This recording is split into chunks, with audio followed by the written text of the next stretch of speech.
네, 지난 시간에 오늘 본문의 바로 앞 본문인 베드로전서 4장 12절에서 19절 말씀 중심으로 인생의 굴곡길이라는 제목으로 2회 연속 말씀을 우리가 들었습니다. 환난날의 매뉴얼에 관한 말씀이었죠. 성도는 받아야 될 고난이 있고 또 받지 말아야 될 고난이 있는데 그 고난에 대처한 매뉴얼이 있다라고 그렇게 말씀을 전개했습니다. 지난 시간의 본문은 고난을 대하는 성도의 자세에 대한 교훈이었다면 오늘 우리가 함께 읽은 베드로전서 5장 1절부터 4절까지 이 본문은 하나님을 섬기는 직분자의 자세에 대해서 교훈하고 있습니다. 그래서 우리는 이 말씀 중심으로 성경적인 직분관 또는 성경적인 봉사관에 대해서 말씀을 전가하고 은혜를 받고자 합니다.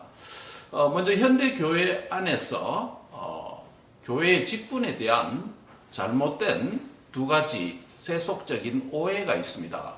어떤 것일까요? 이 말은 현대 교회에서 성경적인 직분으로 우리가 가지고 있는 잘못된 직분관과 이해가 개선되고 개혁되고 변화를 받고 회복되어야 된다, 이런 의미가 되겠습니다. 현대 교인들이 교회의 직분을 잘못되게 왜곡되게 이해하는 두 가지 이해가 있습니다. 하나는 오늘 우리 설교 제목에 있는 것처럼 교회의 직분 계급인가 그 다음에 계급인가 라고 하는 것입니다. 첫 번째 잘못된 이해는 교회의 직분을 계급적으로 이해하는 그런 경우입니다. 교회의 여러 직분들을 어느 것이 더 낫고 더 열등하다, 우열 또는 어느 것이 위에 있고 어떤 것이 아래에 있다, 상하, 우열, 상하 관계로 이해하는 것이 교회의 직분에 대한 잘못된 계급적인 이해다라고 말할 수 있습니다. 이러한 계급적인 직분관을 한국교회 성도들이 갖게 된 중요한 여러 가지 이유들은 다양한 역사적인 문화적인 토양 때문에 그렇습니다. 대표적으로 유교적인 문화, 상하관계, 장유유서, 남녀 구별, 이런 유교적 가치관 때문에 유교적 문화의 영향이라고도 볼 수 있고, 또 다른 군사적인 문화의 영향이라고 말할 수 있습니다. 우리 한국계는 우리 근대 정부가 시행되면서 또 5.16 군사혁명, 또 신군부 집권, 이렇게 해서 사회 전반에 걸쳐서 근대화 시점에 군사적인 문화가 가득했습니다. 그런 문화가 군대에만 있는 것이 아니라 학교에도 있고 직장에도 있고 가정 안에도 있고 또 다양한 사회적 관계 안에서도 나타나게 됩니다. 그래서 누가 더 높은 직급에 있고 누가 더 아래에 있는 직급에 있다라고 하는 그런 관계가 군사적 문화가 사회 안에 편만했다라고 말할 수 있겠습니다.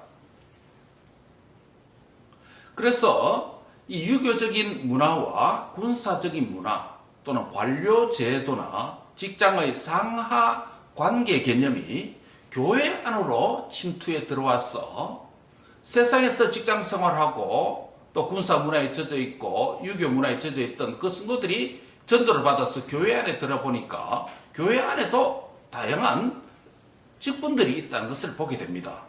그래서 여기에 대한 교회가 성경적인 바른 교훈과 교육과 또 계몽과 이런 훈련들이 선행되어야 되는데 그것을 사회적 문화의 영향에 버금가는 교육이 부재하다 보니까 기존의 성도들도 그렇고 또 새로 들어오는 성도들도 그렇고 교회의 직분에 대한 이런 계급적 상하 관계로 이해하는 풍토가 교회 안에 가득 차게 되었다고 할 수 있겠습니다. 그래서 교회 직분에 대한 이런 계급적인 이해를 가진 사람들은 교회의 직분은 계급이나 직급이 아니라 각각의 역할과 기능을 수행한다고 하는 기능론적인 직분관으로 교정되어야 될 필요가 있다는 것입니다. 좀 어려운 말을 썼습니다만 풀어보면 어려운 말도 아닙니다. 지금 기능론적 직분관 이런 표현을 썼습니다. 기능론적인 직분관이 무엇입니까? 말 그대로 교회의 각 직분은 사람이 준 직분이 아니라 삼위 하나님께서 자신의 교회와 자신의 백성과 자신이 구원코자 하는 세상을 섬기기 위해서 교회의 각인에게, 성도에게 주신 선물이라고 볼 수 있습니다. 선물로 받은 이 직분과 다양한 은사는 교회 공동체 안에서 그 직분과 은사에 맞는 각자의 기능이 있습니다. 역할이 있다는 것이죠. 목사는 목사의 기능과 역할이 있습니다. 성경적인, 전통적인 목사의 역할이라고 한다면 말씀과 기도에 전무하는 사역이 목사의 전통적인 기능이라고 할 수 있습니다. 장로의 기능은, 여기서 장로의 기능이라서 이 장로는 치리 장로를 말하죠. 장로는 교회를 치리하는 것, 다스리는 일, 그리고 교인을 돌보는 일을 장로가 하게 됩니다. 그리고 안수 집사는, 집사의 기능은 교회의 재정과 식탁을 봉사하는 봉사직입니다. 요게 목사, 장로, 집사, 여기에 3대 성경적 직분입니다. 그러나 한국교회는 여기에다가 서리 집사 제도도 넣고 또 권사 제도도 포함시킵니다. 그래서 권사는 말 그대로 교인을 권면하고 살피는 기능이 권사의 역할과 기능입니다. 이와 같이 각각의 직분에 대한 고유의 역할, 기능, 섬김, 이런 이해를 갖는 직분관을 우리가 기능론적인 직분관이다라고 이렇게 부를 수가 있는 것입니다. 그러므로 잘못된 교회의 직분을 계급적으로, 상하관계로, 우열관계로 이해하는 잘못된 이러한 직분관은 무엇으로 개선되어야 된다고요? 교회를 직분론으로 이해하는 게 아니라 계급적으로 상하관계로 이해하는 것이 아니라 지금 말씀드린 뭐예요? 기능론적으로 이해해야 된다는 것입니다. 계급이 아니라, 직급이 아니라 뭐라고요? 각각의 독특한 기능과 역할이 있다는 것입니다. 목사는 장로보다, 집사보다, 권사보다 위에 있는 상급 계급이 아니라는 것입니다. 목사는 기능 때문에, 역할 때문에 목사 기능이 있고, 장로도, 집사도, 권사도 각자의 직분에 맞는 역할과 기능이 성경적으로 있기 때문에 그것을 수행하는 직분을 이해해야 되지, 계급적으로 상하관계를 이해하면 안 된다는 것이죠. 다시 말씀드립니다. 잘못된 교회의 직분과 첫 번째 뭐라고요? 계급적인 직분관, 계급적 직분관이에요. 계급적 직분관은 뭡니까? 상하관계로, 우열관계로 이해하는 것입니다. 이 잘못된 직분은 무엇으로 교정되어야 된다고요? 기능론적인 직분관으로 바뀌어야 된다는 것입니다. 그래서 우리 안에 교회 가면 목사는 우리보다 높은 분이다. 목사는 집사보다 높다. 장로보다 높다. 장로는 집사보다 높다. 이런 관계 아니라는 것입니다. 각자의 역할이 있다는 거예요. 목사는 목사의 역할, 장로는 장로의 역할, 집사는 집사의 역할, 권사는 권사의 역할이 있다는 겁니다. 두 번째로 잘못된, 왜곡된 직분론이 있습니다. 두 번째는 뭐냐면 계급적 직분관입니다. 말이 좀 제가 만든 말인데요. 계급과 이렇게 라임을 살리려면 계급이 좋겠다 해서 계급적인 직분관입니다. 계급적이라는 표현을 여러분 처음 들으시리라 생각됩니다. 저도 처음 사용하고 있습니다. 무슨 의미일까요? 이것은 하나님의 영광스러운 이 교회의 소중한 직분을 아주 경시하고 천시하고 가볍게 여기는 태도를 계급적 직분관이다 라고 말합니다. 요즘은 반려견으로서 개는 사람에게 버금가는 대우를 받습니다. 우리 권사님에게, 이 권사님에게 저희가 그랬던 것처럼 그렇죠. 많은 우리 커뮤니티 한국 분이 한 분 살고 계시는데 그분 수영장에서 사람 만나서 교제하면서 자기 개가 치료를 받는데 여기 가까이 있는 인도 수의사 샵이 있는데 저보고 가지 말라. 뭐 개가 없기 때문에 갈 필요 없습니다만은 몇만 불 그거 치료하는데 몇만 불 들었다고 그러더라고요. 사람도 치료하는데 몇만 불 안 들었는데 개를 치료하는데 몇만 불 들었다고 자기가 손해봤다고 가지 말라고 그런 이야기를 합니다만은 어쨌든 현대인들은 이 사람의 버금가는 때로는 사람보다 더 나은 대우를 받습니다. 많은 나라에서 과거에 좋은 대우를 개가 받지 못했던 것이 사실입니다. 그래서 가장 가치없고 보잘것없는 사건이나 현상을 개라고 하는, 도그라고 하는 이 단어를 접두사로 사용하는 호칭들이 많습니다. 예를 들면 가장 가치 없는 죽음을 뭐라고 말합니까? 예, 개죽음이라고 말합니다. 가장 비참하고 가치 없는 죽음을, 야, 우리가 죽음이 고상하게 죽고, 뭐, 명분을 위해서 죽고, 뭐를 위해서 죽고, 누구를 위해서 죽는, 나라를 위해서 죽고, 이런 가치 있는 죽음인데, 그냥 아무, 예, 의미도 없는 그런 죽음을, 비참한 죽음을 우리가 개죽음이다. 개라고 하는 접속사를 붙입니다. 개죽음. 개죽음이라고 해서 개가 죽는다는 말은 아니잖아요. 사람의 죽음이 개처럼 비참하다. 이런 의미겠죠. 즉, 교회의 직분을 개의 수준으로, 비참한 수준으로, 아주 천시하는 수준으로 여긴다는 것입니다. 또 우리 속담에 어떤 표현이 있습니까? 개밥에 도토리. 예, 개밥도 비참한데 그다 도토리면 더 비참하죠. 예, 그러니까 그때 개라고 하는 것은 비참하다는 의미입니다. 비참하다는 의미.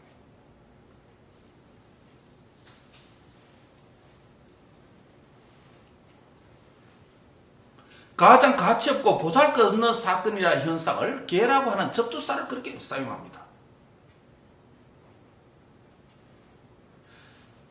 많은 사람들이 교회의 직분이 사회나 국가, 직장에 있는 직분보다, 직책보다 못한 것으로, 열등한 것으로 여기고, 교회의 직분을 아주 가볍게 천시하는 풍조가 교인인데도, 교회 직분자인데도 그런 생각을 갖는 분들이 많습니다. 교회는. 세상의 타이틀보다 봉사직인 교회의 직분이 사회적인 명예직에 비해서 보잘것없는 것으로 여기고, 그야말로 요즘 말하는 무슨 무시? 예, 개무시하는 거예요. 예, 이런 개라는 접두사 이렇게 많이 사용됩니다. 현대에 개무시하는 거. 심지어 교회의 직분을 부끄럽게 여기고 수치스러운 여긴 자도 있습니다. 왜 그럴까요? 그 직분자가 직분에 대한 성경적인 바른 이해가 없기 때문에, 그리고 또 그 직분자가 교회 직분자답게 세상에서 뭐하지 못하기 때문에, 살지 못하기 때문에 직분을 드러내는 것, 교회에 소속되어 있다, 교회에서 직분이 있다, 이런 것을 세상 사람이 들을까 싶었어. 수치스러웠어. 그 외에도 다양한 이유 때문에 직분 받은 것을, 자신이 직분자임을 공적으로 드러내는데 주저하고 소극적이고 부끄럽고 수치스럽게 여기는 것으로 생각하는 것이에요. 그래서 직분을 대해서 어느 정도 낮추냐면 그야말로 비참한 것으로, 가치 없는 것으로, 계급으로, 도굴 레벨로 떨어뜨리는 계급적 직분관이라고 말합니다. 이 잘못된 계급적 직분관은 무엇으로 바뀌어야 될까요? 계급적 직분관이 무엇으로 교정되어야 된다고요? 기능론적인 이해로 바뀌어져야 된다면 계급적인 직분관을 가진 사람들은 무엇으로 바뀌어야 되냐? 가치론적인 직분관으로 교정되어야 됩니다. 한번 따라합니다. 가치론적인 직분관. 예, 이것도 어려운 말 같지만 말 그대로입니다. 가치를 생각한다는 거죠. 직분이나 가치. 계급적인 직분관을 가진 사람은 직분에 대한 성경적인 신학적 이해의 결핍 때문입니다. 그래서 교회의 직분은 교회의 머리가 되시는 예수님, 우리의 구원자, 영광의 왕을 섬기는 직분이기 때문에, 교회 직분은. 그래서 가장 영광스러운, 존귀한 직분이라는 것을 이해해야 됩니다. 이 가치를 깨달아야 된다는 겁니다. 바르고 강력한 인식이 필요합니다.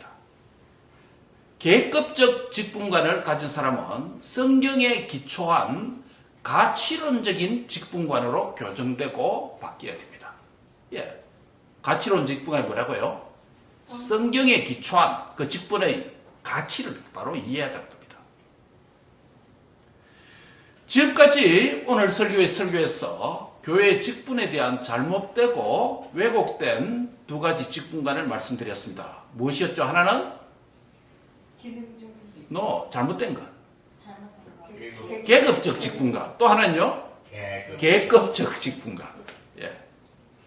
계급적 직분관은 무엇으로 바뀌어야 된다 그랬죠? 예, 기능론적으로 이해해야 된다. 기능론적 직분으로 바뀌어야 된다. 그 다음에 계급적인 직분관은 무엇으로 바뀌어야 된다? 가치론적인 직분관을 개로 여기지 말고 가치를 중요성을 깨달아야 된다는 겁니다. 역으로 말하면 교회의 직분관에 있어서 바르고 건강한 직분관이 무엇이냐라는 이런 직설적 질문을 할 수 있습니다. 그것은 바로 계급적 직분관이 아닌 뭐예요? 기능론적 직분관이다. 또 하나는 계급적 직분관이 아닌 가치론적 직분관을 가져야 된다. 그래서 기능론적인 직분관과 가치론적 직분관 이 두 가지를 하나로 묶어서 뭐라고 말하냐면 성경적인 직분관이다 라고 지금 말하는 거예요. 성경적 직분관. 지금 이거 하기 위해서 소리를 길었습니다. 그렇다면 성경적인 직분관은 무엇인가? 말 그대로 성경이 기록해 놓은 그런 직분관이겠죠. 그래서 성경적 직분관이 회복돼야 되겠죠. 어떻게 하면 건강한 성경적 직분관이 우리 안에서 회복될까요? 이 세 가지 가운데 오늘 한 가지 말씀드리고 2, 3주에 걸쳐서 연속 설교로 말씀드리고자 합니다. 오늘 설교 요지가 뭐라고요? 성경적 직분관이 무엇인가? 라는 것입니다. 오늘 첫 번째입니다. 성도는 먼저 바른 정체성을 가져야 된다. 한 따라합니다. 성도는 바른 정체성을 가져야 됩니다. 보면 1절을 같이 읽습니다. 1절입니다. 시작. 너희 중 장로들에게 권하노니 나는 함께 장로된 자요 그리스도의 고난의 증인이요 나타날 영광에 참여할 자리라. 여기서 장로라는 것은 너희 중에 장로들에게 권하노니 라고 사도 베드로가 말을 했고 나는 함께 장로된 자라고 말하면서 사도 베드로 자신이 장로다라고 말씀합니다. 원래 이스라엘 공동체에서 구약에서부터 이스라엘 공동체에서 장로라고 하는 이 직분이 있었습니다. 구약에도 장로가 나오죠. 이스라엘 공동체에서 장로라고 할 때 일단 그 공동체에서 연령적으로 고령자를 가리켰습니다. 연만한 분들, 고령자를 가리켰습니다. 그러면서 동시에 그 고령자가 다양한 사회, 종교, 경제적인 경험과 지식과 연륜을 가지고 공동체를 바르게 인도하고 선도하는 선한 영향력과 지혜를 가진 자로서 그 공동체에서 존경받는 사회적 그룹을 장로라고 원래 불렀습니다. 이것을 우리는 좀 어려운 말로 연륜적인 장로다라고 부를 수 있습니다. 연륜이 있다는 거죠. 경험이 풍성하다는 겁니다. 존경을 받는. 한자로 바꾸면 뭐라고 말할 수 있습니까? 무슨 로? 원로라고 말할 수 있습니다. 하지만 조금 오늘 본문에서 이 장로는 그런 연륜적인 원로라는 의미의 장로가 아닙니다. 이 본문의 장로는 바로 연륜적인 장로가 아니라 원로의 개념이 아니라 직분적인 장로입니다. 신약교회의 직분으로서 장로라고 매튜 헨리는 그렇게 주석을 합니다. 여기에는 사도 베드로도 자신을 뭐라고 부르고 있습니까? 장로라고 부르고 있습니다. 그렇다면 교회의 직분자로서 장로는 무엇을 가리킬까? 1세기에 베드로 전서에서 지금 말씀하는 교회 공동체의 지도자로서 영적인 권위를 가지었으면서 사도들을 가리키고 그리고 주님의 제자들 또는 속사도들 그 사도들 있는 제자들을 가리켜서 장로들로 직분으로 그렇게 불렀을 것이다 라고 이해하는 것입니다. 초대교회 이래로 이 교회의 직분이 더 분화되고 발전되면서 현대교회 안에도 장로가 들어옵니다. 현대교회 안에 장로는 두 반열이 있습니다. 하나는 뭐죠? 치리하는 치리장로입니다. 우리가 말하는 일반적인 장로예요. 교회 안에서. 그 장로의 역할은 뭡니까? 교회 안의 행정적인 모든 것을 총괄하고 다스리는 치리하는 룰링 엘드라고 부릅니다. 치리장로입니다. 또 장로의 또 다른 반열은 뭡니까? 티칭 엘더, 가르치는 장로입니다. 이 가르치는 장로가 목사예요. 가르치는 장로가. 그래서 우리가 장로 제도라는 게 바로 이런 두 가지 장로를 가진다는 것이죠. 그래서 현대교회는 가르치는 티칭 엘더와 다스리는 치리하는 룰링 엘더가 분화되어서 이전 상태에 분화되기 이전의 초창기의 교회 장로를 그렇게 현대교회 이렇게 발전되어 왔습니다. 그러면 초창기 교회는 뭡니까? 분화되기 전이니까, 치리 장로와 룰링 장로가 분화되기 전이니까 두 역할을 어떻게 해요? 같이 했다고 말할 수 있겠죠. 오늘 본문에서는 엘드라는 개념은.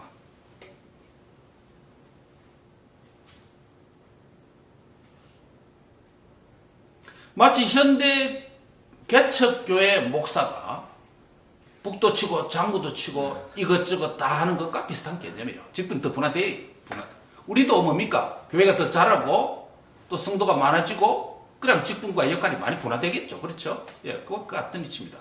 예. 그렇다면 장로에 대한 본문에 있는 이 말씀은 오늘날 교회에서 가르치는 장로인 목사와 치리를 하는 룰링 엘더 모두에게 해당되는 말씀이 오늘 본문의 장로라고 할 수 있습니다. 그리고 더 나아가서 여기서 이 장로는 교회의 대표자를 의미합니다. 그렇죠? 교회의 대표자를 의미하기 때문에 교회 모든 직분자들과 모든 성도들에게도 뭐 할 수 있다? 적용될 수 있는 말씀입니다. 그러니까 단순히 장로들에게만 적용되는 게 아니고 이 장로가 교인의 대표이고 교회의 대표자이기 때문에 교인 우리 각자에게도 이 말씀이 동일하게 적용될 수 있다는 거예요. 1차적 의미는 사도와 주님의 제자들과 또 사도 후속 이어지는 속사도의 그런 교회 지도자들에게 다 1세기의 장로라는 직책을 불려졌지만 이것을 적용해보니까 이 장로라는 개념이 오늘 본문에서 나타나는 이 개념이 장로가 교회의 대표고 교인의 대표이기 때문에 교인인 우리 모두에게도 장로에게 해당되는 이 원리의 말씀이 우리에게도 적용될 수 있다는 것이에요. 그래서 바로 오늘 교회의 직분관을 이야기하면서 이 본문의 1차적 의미는 목사의 직분관 또 장로의 직분관 이렇게 의미가 있지만 그러나 교인의 대표로서 이 장로의 개념이 사용되기 때문에 교인 모두 우리에게 동일하게 적용될 수 있는 개념과 교훈의 말씀이다 라고 말할 수 있겠죠. 여러분 교회 안에서 어떤 직분을 가졌든지 어떤 직책을 가졌든지 다 적용된다는 것이에요. 오늘날 교회의 직분과 세상에서 직업 안에 있는 이 직책과 혼돈하는 경우가 많은 것을 교회 안에서 보게 됩니다. 세상에서 교수, 교사, 박사, 변호사 등의 다양한 직업적 직책명들이 있습니다.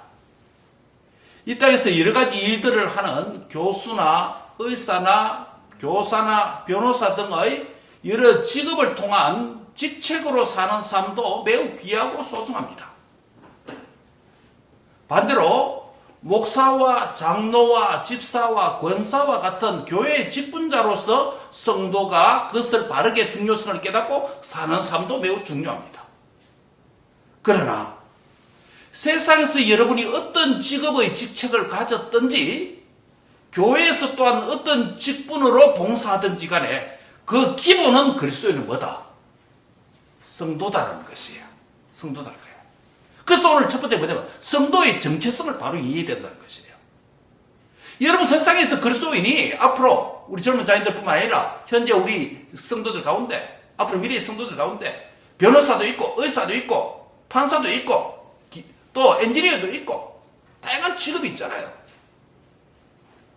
그런 다양한 세속적인 직책을 가졌더라도 성도는 가장 기본적으로 그리스도인으로서 그런 사회적 직책을 가졌더라도 무엇으로 살아야 된다? 자신이 성도라는 개념을 바로 가지고 살아야 그것이 그 삶과 그 직책이 하나님께 영광이 된다는 거예요. 예.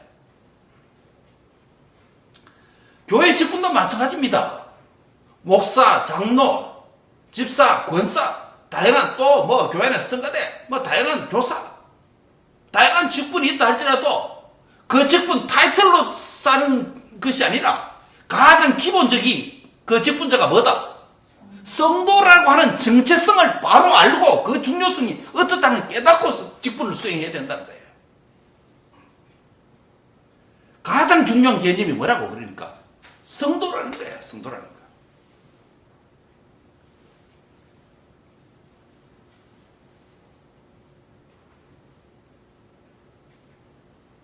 그리스도인은 세상의 직업의 직책이든지 교회 안의 직분이든지 성도의 정체성을 바로 갖는 것이 기본이고 핵심입니다. 그래서 제가 교회 안에서 뭡니까? 교회 안에서 목사면 목사로 불러야 되고, 목사 기능을 하면 목사님으로 불러야 되고, 장로의 기능을 하면 장로로 불러야 되고, 또 집사 권사의 기능을 하고 그 직분을 가졌으면 그렇게 불러야지. 교회 명칭 직분을 불러야 되죠. 교회에 왔는데 회장님 개사고, 사장님, 사장님 어떻다고 말이에요? 세상에서 자기 직장에서 사장이지 교회에서 사장이에요. 그 이런 개념이 교회 안에 들어와서 교회 직분에 대한 잘못된 문화를 형성하는 거예요. 성경을 몰라서 그런 거예요. 교회 직분의 영광스러움을, 가치를 몰라서 그런 거예요. 박사님 어땠다고 말이에요. 저는 목사로 불리는 것, 목사로서 목사로 불리는 것, 교수나 박사보다도 더 영광스러운 그런 직분으로 이해합니다. 여러분도 마찬가지입니다. 장로면 장로로서, 집사면 집사로서, 권사는 권사로서. 세상에서 밖에 권사님 불러 쪽팔렸어. 그렇게 부르지 마세요. 사장님으로 불러주세요. 이런 태도, 무식한 태도예요, 성도로서. 성도의 정체성이 바로 안 됐다는 소리예요. 개념 없는 직분자가 많습니다.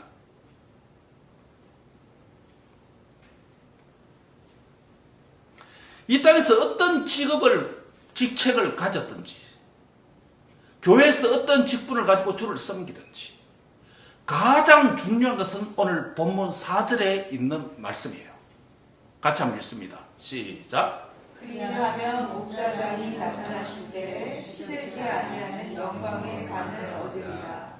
성도의 정체성의 개념이 뭐냐면, 예수님은 나의 목자장 주님이 되신다. 나의 목자라는 것이고, 나는 그분의 뭐다? 주님 나의 목자면 나는 양이라는 거예요. 난 주님을 따라가는 양이라는 거예요.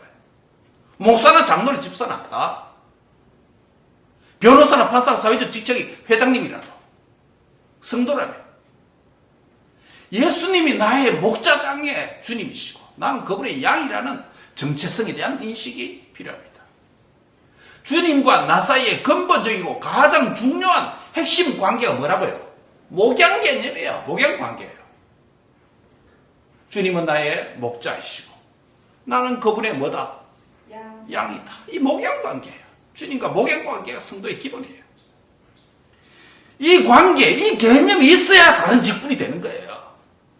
그런데 불행한 일이지만 교회 안에 성도는 아닌데 교회 다니는, 교회에서 영향력이 있는 사람이라고 했어. 집사도 될 수 있고 권사도 될 수 있고 장로도 될 수 있고 심지어는 목사도 될 수 있습니다. 그것은 개인에게도 불행한 일이고 교회 공동체도 불행한 일이고 하나님의 영광을 가리는 지름길입니다. 성도됨에 대한 바른 이해가 없다면 직분의 가치를 제대로 알지 못하고 무시하고 경시하게 됩니다. 그야말로 무슨 수준으로 떨어뜨린다? 계급적 직분관으로 떨어뜨리게 됩니다. 가치관이 없는 거죠. 그래서 뭡니까? 집사된 자들은, 목회서 전에 집사된 자는 뭘 삼아라? 더 영광스러운 직분을 삼아라. 장로가 될 것을 삼아라. 하는 이유가 바로 그겁니다. 교회의 직분이 영광스럽다는 걸 알아야 돼요. 타이틀이 아니에요. 명예직이 아니에요.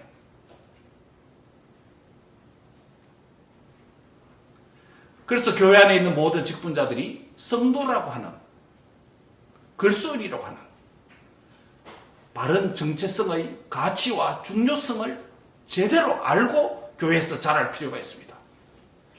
그래서 성도의 정체성을 회복해야 됩니다. 한번 따라합니다. 나는 성도의 정체성을 회복해야 합니다. 성도의 정체성을 회복해야 합니다. 왜냐하면 그 말을 안 따라야 됩니다.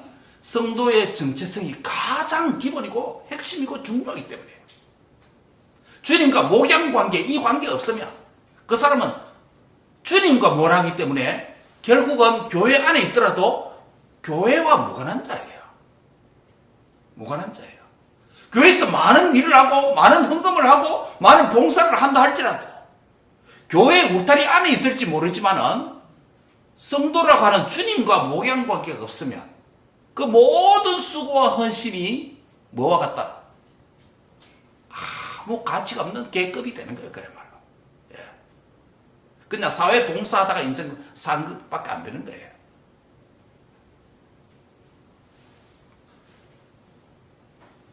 현대교회 안에 성도의 정체성이 없는데도 앞서 말씀드린 집사가 될 수 있고 장로가 될 수 있고 권사가 될 수 있고 심지어 목사가 되는 불행한 일도 있을 수 있습니다. 이러한 바르고 건강한 직분적 이해를 방해하는 직분에 대한 이 계급적 이해, 목사, 장로, 집사, 권사, 성도 순으로 계급을 매기고 계급으로 이해하고 계급적으로 수직적으로 이해하는 것, 교회 직분에 대한 무지를 드러내는 일이죠. 이러한 세속적 관점으로 교회 직분을 보는 자는 성도직에 대한 올바른 가치와 의미를 발견하는 것이 불가능합니다. 이런 사람들. 세속적 관점으로 성도는 가장 낮은 계급 정도로 이해하게 되고, 그렇게 되면 주님과 올바른 관계를 맺기도 힘들고 다른 직분자들과 건강한 관계를 유지하기도 어렵습니다.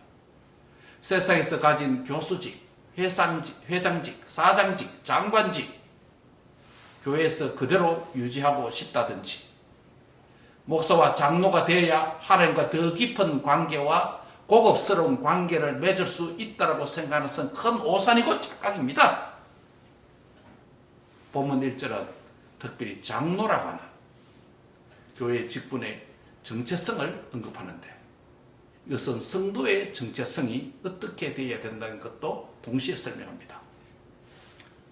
두 가지를 말합니다. 장로직, 성도의 정체성 두 가지가 무엇입니까? 하나는 그리스도의 고난의 정인이다라는 표현이에요. 따라합니다. 그리스도의 고난의 정인. 또 다른 하나는 뭐냐면 나타날 영광에 참여할 자. 따라합니다. 나타날 영광에 참여할 자. 그럼 이렇게 됩니다. 성도의 정체성은 뭐냐면 아까 목양광, 주님과 목양광이라고 그랬죠. 그럼 이 땅에서 성도의 정체성으로 사는 삶이 뭐냐면, 하나는 그리스도의 고난의 정인으로 사는 삶이 돼야 되고, 또 하나는 뭐라고요? 앞으로 나타날 영광에 참여할 자. 이 땅에서 끝나는 게 아니고 그 나라의 영광에 참여할 자. 이게 성도라는 거예요. 한 번 성도직은 영원한 성도라 이 말이죠. 이 두 가지 표현이, 원래 이 장로는 본문 1세기에는 사도들 또 주님의 제자들, 속사도 제자들에게 가르치는 특정 직분에 해당되는 것이었지만은 2차적으로 우리에게까지 그 직분은 교회의 대표이기 때문에, 교인의 대표이기 때문에 성도인 우리 모두에게 적용된다고 그랬죠. 그래서 이 장로된 자는, 다른 말로 하면 성도된 자는 첫 번째 정체성이 뭐라고요? 예, 그리스도의 고난의 정인이 된 자로 살아야 된다. 그리스도의 고난의 정인은 무엇입니까? 그리스도께서 이 땅에 오셔서 저와 여러분을 위해서 고난당하시고 최절정의 십자가에서 저와 여러분을 위해서 대속의 죽음을 죽어주셨다. 이 고난, 십자가를 의미하죠.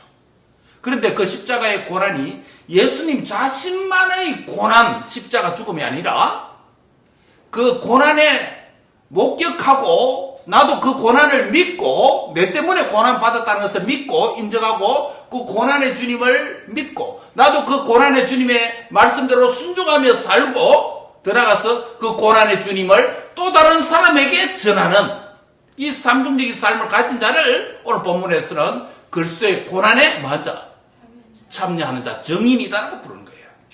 정인이란 말은 뭐예요? 헬라어는 말도 쓰지만 영어로 뭡니까? witness. 본 거예요. 보고 들은 자가 정인이 되는 겁니다. 이런 법정에 정인으로 가려면 보고 들은 자가 말하는 게 정인 아닙니까? 무엇에 대한 정인입니까? 그리스도의 고난에 대한 정인이야. 그리스도의 고난을 자신도 믿지도 않으면서 정인이 될 수 없는 거 아닙니까? 목격하지 않았고 우리가 눈을 보지는 못했지만 성경 말씀을 통해서 믿으니까 고난을 믿고 고난의 말씀에 순종하고 그 고난을 또 다시 증거하는 것, 이런 사람을 한마디로 말하면 고난의 정인이라고 부르는 거예요. 사랑하는 성도 여러분, 성도의 기본이 뭡니까? 성도의 정체성이 뭡니까? 교회 계급장 다 떼놔놓고 성도의 기본이 뭐라고요? 고난에 그리스도의 고난의 정체성, 고난의 정인으로 사는 삶. 그게 성도예요. 성도예요. 교인이 되었으나 성도가 아닌 자가 될 수 있습니다. 교회에서 집사와 장로와 권사와 목사가 되었으나 성도가 아닌 자로 살 수 있습니다. 교인과 교회의 직분을 가졌든지 내가 성도인지 확인하고 확신해야 합니다. 성도의 정체성을 가진 자로서 성도답게 사는 자인지 확인해야 됩니다. 특별히 첫 번째 정체성이 무엇에 대해서 그리스도의 고난의 정인인가 물어봐야 된다는 것입니다.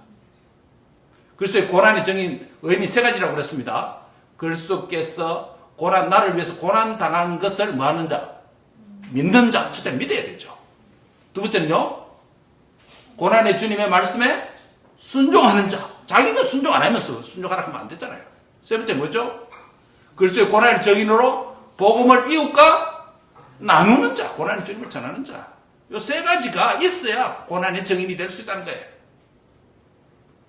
사랑하는 성도 여러분, 성도 여러분이라고 제가 불렀습니다. 저를 포함해서. 저와 여러분은 성도입니다. 한 따라 나는 주님의 성도입니다. 나는 그리스도인입니다. 이 의미가 뭐냐고요? 이 의미가 뭐냐고요?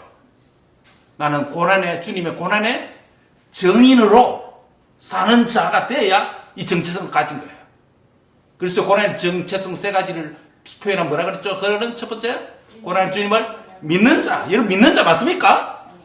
여러분 저를 위해서 십자가 정말 죽어주시다는 거 믿습니까? 우리끼리니까 좀 이야기해봤어요. 정말 고난의 주님 믿습니까? 예, 믿어야죠. 안 믿고 어떻게 됩니까? 적이 될 수 없습니다. 두 번째 뭡니까? 고난의 주님의 말씀을 가르친 대로 살아가는 자, 순종하는 자입니다. 세 번째는요, 예, 그 고난의 주님이 우리에게 명하신 그 복음을 이웃과 다른 사람과 나누는 자. 이런 삶을 살 때 그 사람은 성도다, 그리스도입니다. 정체성을 가졌다고 말할 수 있습니다.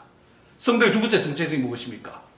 나타날 영광에 참여할 자입니다. 나타날 영광에 참여할 자.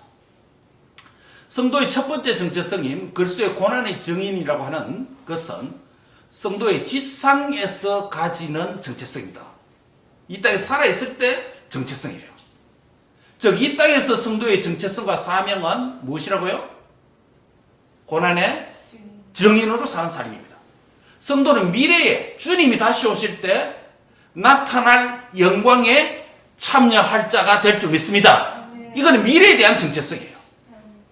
이 땅에서 직분적인 정체성은 천국에서 별 의미가 없습니다. 그럼 천국 가서 목사합니까? 천국 가서 장로합니까? 천국에서 집사하고 권사할 겁니까? 요한계시록에 보면 24장로들이 있습니다. 장로 직급 나타납니다. 그러나 그 장로라는 의미는 새 이스라엘의 대표로서 장로의 상징적인 명칭이지, 이 땅의 직분적 개념으로서 24장로가 천국에 있다는 말이 아니에요. 천국에서 치리하는 장로 없어도 됩니다. 누가 치리하기 때문에? 예수님 통치하시기 때문에. 주와 더불어 우리 모든 성도가 주와 더불어 영원히 통치하기 때문에. 그렇죠? 치리 장로 필요 없습니다. 천국 가면 권사 있습니까? 교회를 돌아보고 뭐 살피고 이런 할 필요 있습니까? 우리 주님 다 돌봐주십니다. 필요 없습니다. 그래서 모두가 그의 영광에 참여할 자는 기본적으로 뭐가 돼야 된다? 내가 성도예요. 성도로 참여하는 거예요. 성도로 참여. 장로로 천국 가는 게 아니고, 목사로 천국 가는 게 아니고, 다 성도로 천국 가는 거예요. 그 성도의 정체성이 뭡니까? 이 땅에서는 고난의 정인으로 사는 삶이고, 천국에서는 나타날 영광에 참여할 자가 누구다? 성도라는 정체성이라는 것이에요. 예. 물론 우리가 이제 죽으면 비문에다가 또는 비석에다가 또 화장을 해서 또 골분을 담는 항아리에다가 십자가 그리고 이게 목사, 누구 집사, 권사, 장로 이렇게 붙입니다. 이 사람이 장로로 살다가 죽었다, 목사로 살다가 죽었다라는 지상 사람들에게, 유족들에게, 또 방문자에게 보게 하기 위해서 그런 겁니다. 그런데 천국에서는 그 직분이 있습니까? 없습니까? 이거 상관없습니다. 그냥 성도로 가는 거예요. 예. 천국 가서도 목사님, 장로님 이렇게 부르면 아닙니다. 예. 나타날 영광에 참여할 자. 이게 하늘의 정체성을 가진 성도의 정체성입니다. 이 땅에서 성도의 우리가 그리스도의 고난의 정인으로 사는 삶은 어려움이 많습니다. 목사로 사는 삶도 어렵고, 장로로 제대로 사는 삶도 어렵고, 집사와 권사로 가는 삶도 어렵습니다. 어렵습니다. 그리스도의 고난의 정의로 사는 삶은 그리스도의 고난에 참여하는 영광스러운 삶이라는 것 또한 잊지 말아야 됩니다. 하지만 그 삶에 대한 궁극적인 보상과 절대적인 위로는 이 땅에서는 완벽하게 이루어질 수가 없습니다. 고난을 받으신 주께서 영광 가운데 다시 오실 때 이 땅에서 다양한 직분으로 또한 성도로 정체성을 가진 직분자로서 수고한 삶을 주께서 기억해 주시는 것이지, 그 목사 타이틀 그래서 기억하는 건 아니죠. 고난을 받으신 주께서 영광 가운데 다시 오실 때 주님의 고난의 정인으로 이 땅에서 다양한 직분을 가지고 수고한 모든 성도들에게 자신의 영광의 몸의 형체로 변화시켜 주시고 그 영광에 저와 여러분을 참여시켜 주실 것입니다. 말씀을 맺습니다. 성도는 이 땅에서 그리스도의 고난의 정인으로 사는 삶의 초점을 맞추어 살시기를 바랍니다. 그리고 성도는 앞으로 하늘에서 나타날 영광에 참여할 자로 사는 믿음과 소망으로 승리하는 자 되시기를 바랍니다. 우리 최 목사님, 사모님 두 분이 안에 계시지만 건강하실 때도 선교사로 사셨고, 또 몸이 현재 조금 불편하신 가운데서도 중국, 북한 이름 없는 많은 영혼들을 위해서 이 땅에서 그 먼 거리에 있는 영혼을 섬기고 있습니다. 그렇게 안 하고 편히 살 수도 있는데, 그런 여건도 돼 있는데 뭐 때문입니까? 그리스도의 고난의 정인으로 이 땅에서 목사의 직분을 가지고, 성도의 정체성 안에서 목사의 직분을 가지고 충성하고 경주하다가 그게 끝이 아니고 뭐다? 앞으로 나타날 영광에 비교할 수 없는 그 영광에 참여할 자로 소망과 믿음을 갖고 있기 때문에 건강에 어려움이 있음에도 이렇게 하는 이유 아니겠습니까? 또 다른 예를 들면 8월 달에 우리 교회 두 가지 현안으로서 두 가지 사역이 있습니다. 8월 11일에 회복을 위한 글로리아 새생명 이웃 초대 잔치가 있습니다. 지역 목회자를 섬기기 위한 글로리아 세미나가 있습니다. 이를 앞두고 우리가 물질과 시간과 열정과 기도와 헌신을 집중하고 바쳐야 되고 모아야 될 이유가 어디 있습니까? 이 땅에서 성도로서 그리스도의 고난에 참여, 정인이 되기 위해서 하는 거예요. 그게 목적이에요. 이 땅에서 의사도 있고 회장도 있고 박사도 있고 변호사 다 있습니다. 다 무엇을 위한 거예요? 궁극적으로 다 그리스도의, 성도는 그리스도의 정인이 되기 위한 것이에요. 우리 학생들, 청년들 공부하는 목적, 자업을 갖는 목적, 결혼하는 목적 바로 갖춰야 돼요. 그리스도의 고난의 정의를 효과적으로 감당하기 위해서 가정을 만들고 자업을 갖고 그렇게 공부하는 거예요. 나 자아 성취를 위해서 하는 거 아닙니다. 바로 알고 열심히 하시기 바랍니다. 이 땅에서 그리스도의 고난의 정인으로 살아가는 성도의 정체성이 바로 확립되는 글로리아 커뮤니티의 모든 성도들 되시기를 주의 이름으로 축복합니다. 아멘. 또 하나는 이런 삶을 살다가 여기서 헌신하고 수고하고 한 게 아무 없이 끝나버린 게 아니라, 그냥 보람으로 끝나버린 게 아니라 장차 나타날 영광과 좋게 비교할 수 없는 그 하나님의 영광스러움에 우리가 참여할 자라고 하는 주님의 궁극적인 위로와 보상과 갚으심의 은혜가 있는 줄 알고 육체에 남을 때 교회 성도로서 어떠한 직분적 정체성을 가졌든지 그리스도의 고난의 정인으로 사는데 승리하시고 나타날 영광에 동참할 것을 소망 가운데 바라보면서 열심히 달려가는 모든 성도인 저와 여러분 되시기를 주의 이름으로 축복합니다. 기도하겠습니다. 거룩하신 주님 감사합니다. 오늘 교회의 직분을 계급적으로 이해하고 또한 천시하는 계급적으로 이해하는 이 세태 가운데서 성경적 직분관이 회복되어야 된다고 하는 이 말씀을 상고하는 가운데 그 첫 번째로 나는 성도의 올바른 정체성을 가져야 된다는 말씀을 상고했습니다. 사랑하는 주님, 주님과 나 사이에 주님은 나의 목자요 나는 주님의 양이라고 하는 이 목양 관계가 바르게 정립되고 확인되고 확신을 가질 수 있는 모든 성도가 되도록 축복해 주옵소서. 우리 교회 출산하는 모든 교우들과 자녀들은 의미 없이 교회 다니는 것이 아니라 가도 되고 안 가도 되는 교회가 아니라 주님은 나의 목자이고 나는 주님의 양이라고 하는 이 목양 관계가 바르게 설정되도록 참다운 믿음을 주시기를 원합니다. 그리고 하나님 아버지여, 그러한 성도가 되었다면 우리의 삶의 방향과 목표는 그리스도의 고난의 증인으로 살아가는 자 되도록 축복해 주옵소서.